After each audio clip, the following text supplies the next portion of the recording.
Hey guys, Wolvie here. This is the Firion rework analysis video for the City of Final Fantasy Opera Amiel Global.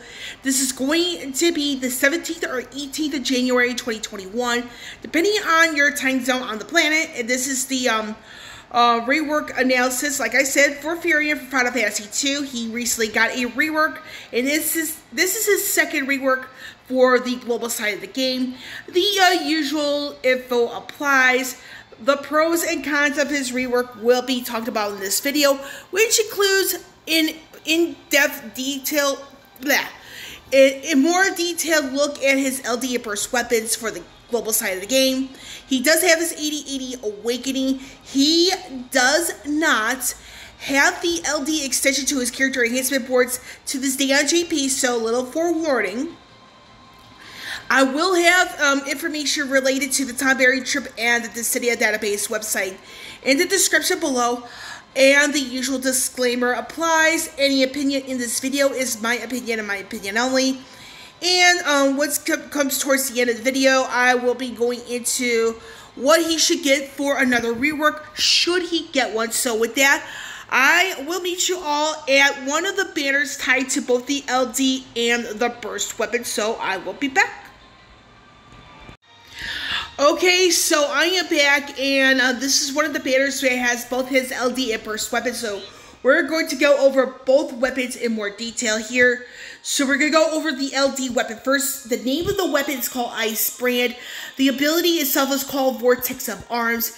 This is the information you see here prior to the MLB aspect.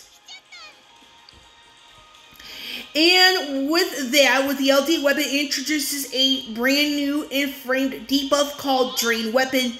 This, what it does to the enemy, it lowers the attack and triggers Drain Weapon after turn. So the enemy does whatever, and Firion counters with the with an HP attack of its own, which is what you see up just above the description.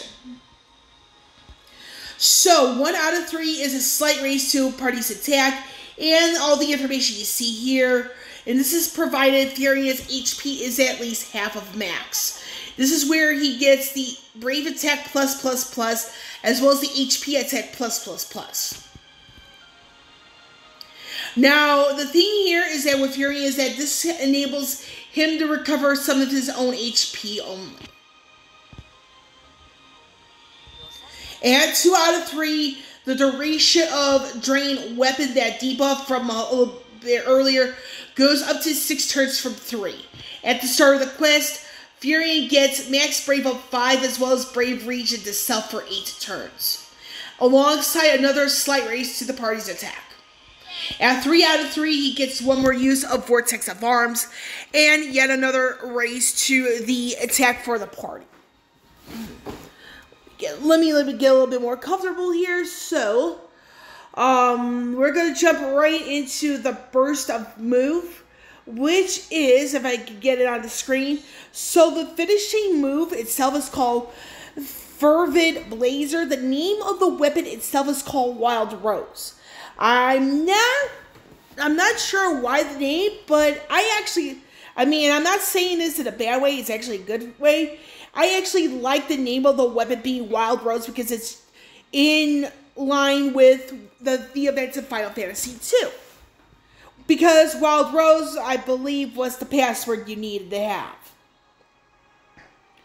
Now, this is what Fervid Blazer does. It sets of like the move itself and the burst effect for 4 turns after use. Now, I do want to warn everybody here is that with Fervid Blazer, this is single target. There is no AoE aspect here whatsoever. Now we're going to jump into the character adjustments for Firion. Let me grab this on the screen real quick. Now, like I said, he does have an 8080 awakening. He does not have the LD extension to his character enhancement boards on JP as of yet, so a little forewarning. So we have here the sound, and if you look at the information here, it seems to be a pretty major rework on paper.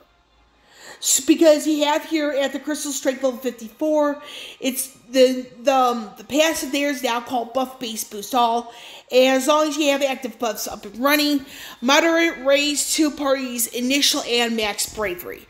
Now skill 1, blood weapon, gets an additional use, and the information you see here. Now when it comes to blood weapon plus, this is where, and provided that Firion's HP is at least half of max, this actually has the AoE splash damage and the plus variance. So you have all this stuff right here.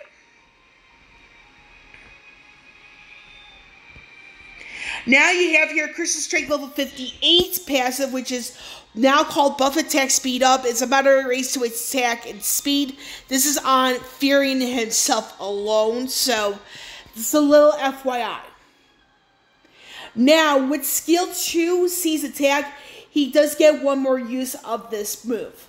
And then all the information here in red.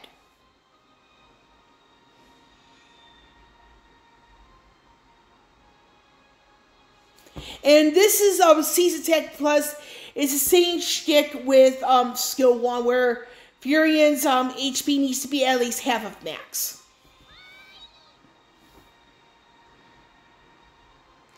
Now, what do I think about Firion's secondary rework?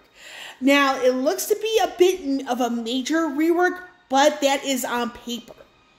Now, he seems to be going to more of a role of a support, despite being a main. Now, what I'm not surprised with is that he has more ways to heal the party. So he's one of those options where if you're putting him in a party with like other characters and the certain roles that are fulfilled by those other characters, Firion can actually be used as a role of a healer. However, with that being said, is that there are others who can heal better than him and more consistent. But the thing here is that with that being, the bit of like the catch-22, where it's like he can fulfill some roles and there are other units who can heal better than him. However, it's like he has a plethora of ways to do it. Which in some ways, he actually is a little bit better than Y'shtola. So it's more one of those things is where you have to figure out like the enemy, their resistances, absorbs, weaknesses, all that stuff. So Firion can be seen by some as someone on par with Y'shtola. But even with that out of the way, Y'shtola does have her secondary rework coming up in the future for Global, alongside her 80/80 Awakening, her LD Burst, and she, unlike Firion, Y'shtola, as far as I know, I think she does have the LD extension to her character enhancement board. So, the thing is that, the whole thing with Firion and Y'shtola is like, you want to make sure both of them are fully equipped with like as many of their passes as possible. Because I do see them as on equal footing in their own right, where Y'shtola is like a magic person, deals her the way she deals damage is magic, and she is tied to an element with skill 1. Firion is not an elemental, and he's more of a melee range type person. So you want to make sure, they're both like up to snuff. Because you can't discredit one if you have the other like fully built. So this is pretty much the whole point with Firion, is that he is on par with Y'shtola in the sense of the role of healing. This is kind of what saves him from having a very underwhelming rework. With that being said, it's like the thing is with Firion, it's like he's more of like an offensive heal. And some people may be turned off. Hold on a second. So some people might be turned off by, what Firion can do, The fact that he has a sea orb, he is capable of healing. There are units who can heal better than him or whatever. So, but the thing is, just don't discredit him. That's all I have to really say. Now, the thing is, like I said, his rework is great. It's a major on paper because I just don't feel it's that umph, if that makes any sense. So he kind of just does need something, to make him really good instead of a hybrid person. Now, the thing is, with his burst effect, I feel that is really weak. And that kind of hurts him in varying aspects, in my personal opinion, because his health has to be at least half of max to really shine. And that, I'm like, that sort of thing. You guys can catch the drift. So, if he were to get another rework, he does need the means to conserve skill uses, because even with the LD, even with the burst, he has zero means to conserve skill uses. And even with micromanaging what he can do, you could run out of gas rather quickly with him. And this is where he hurts the most. He has no means to conserve skill uses. He has no means to recover skill uses. So he needs something, and I'm hoping that when his LD extension comes along on JP and then later on for Global, that gives him the key to restore skill uses. Or give him a free skill use afterwards. Because right now he doesn't have anything to conserve, and he can run out of steam really fast. Because as of right now, he's one of those characters where you have to really rely on the Brave Attack +++ and the HP Attack +++. He doesn't, so it's like, do I really want to use him or not? So, all in all, the reason why I word everything like this the way I did is because Firion is going to be very much a mixed bag. Meaning that the fact that he's a suitable healer, he can keep up with Lena, Rosa, Yashola, the names who are better known for healing. He can keep up with them, he can keep up with Ignis. However, he has no means to conserve skill uses. Rosa has the means to do so, even Maria has the means to do so. Yashola, you pop off the EX and she does not run, she just doesn't run out. Because the EX ensures that Yashola that gets skill 1 and skill 2 back instead of 1 use of. And honestly, I mean, Firion deserves a little bit better. So to do a quick recap, with the more uses of skill 1, skill 2, as well as some of the other passives, Firion got a solid rework, but it is on paper. Granted, he can keep up with some of the more noted healers, but he lacks the means to conserve skill uses, and even with micromanaging, one false step unintentionally, and he can run out of gas. So if he were to get another rework, he needs means to conserve skill uses. And this is something I forgot to mention here earlier, but when it comes down to skill 1, he needs a more reliable way to do AoE HP damage. And this is outside that HP threshold he needs to be at.